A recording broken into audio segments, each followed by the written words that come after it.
The respiratory system is made up of organs that help us breathe.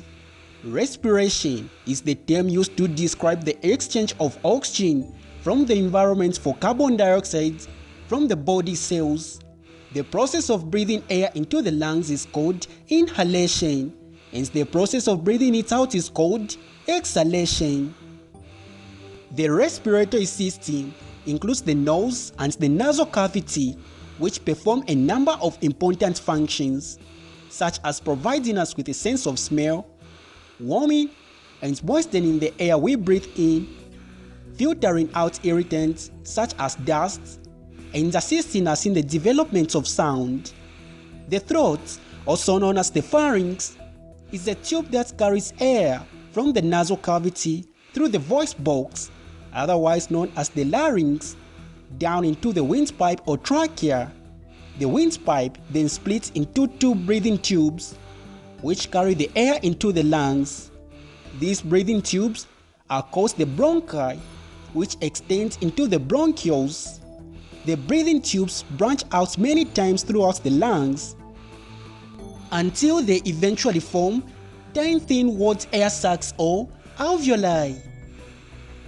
The respiratory system does two very important things. It brings oxygen into our body, which we need for our cells to live and to function properly. And secondly, it allows us to exhale carbon dioxide from our body. Carbon dioxide is the waste gas that is produced as a part of the body's energy-making process. As you watch the inhalation through the nose, throat, voice box, and into the breathing tubes, you will notice the lungs are inflating. As we breathe in, muscles are working to inflate the lungs.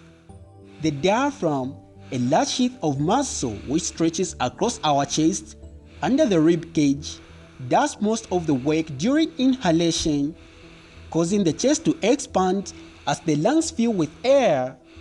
The air travels down to the end of the breathing tubes, where it enters the tiny air sacs. The tiny air sacs are filled with oxygen from the air traveling down from the breathing tubes. Covering each tiny air sac is a bunch network of 10 blood vessels called capillaries. Within the air sacs, the oxygen enters the bloodstream through a process called gas exchange. The tiny air sacs have extremely thin walls with a large surface area lined with fluids to enable gases to dissolve. The oxygen particles from the inhaled air pass through the walls of the tiny air sacs and surrounding capillaries and into the red blood cells inside. The oxygen particles are then carried in the blood by structures called arteries. The arteries carry oxygenated blood around the body to all organs and tissues. This process is essential for our well-being.